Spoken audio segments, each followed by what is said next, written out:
Ne Allah razı olsun yardımcılar dünyalı alışveriş yapıp hastanede yatan Türkmen hasta arkadaşlarımıza dünyalı elinden geleni kömek edip alışveriş yapıp gerek yaraklarını alıp geliptirler. Allah razı olsun hepsinden.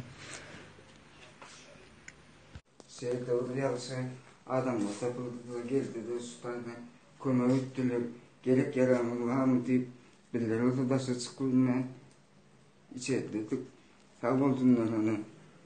Giden kömeklerini birileri ameliyattan çıkarmandılar. Çıkaran yoklar. İşleri elleri olsun.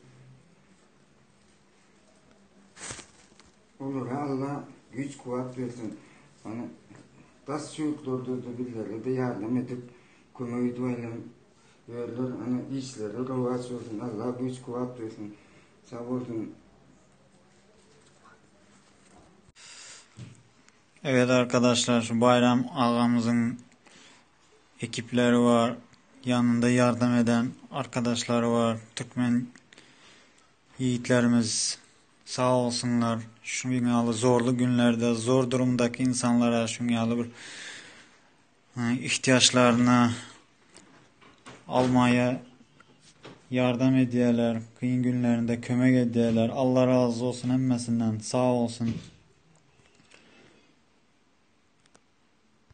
Böyle mağdur ödedin ketirlikni.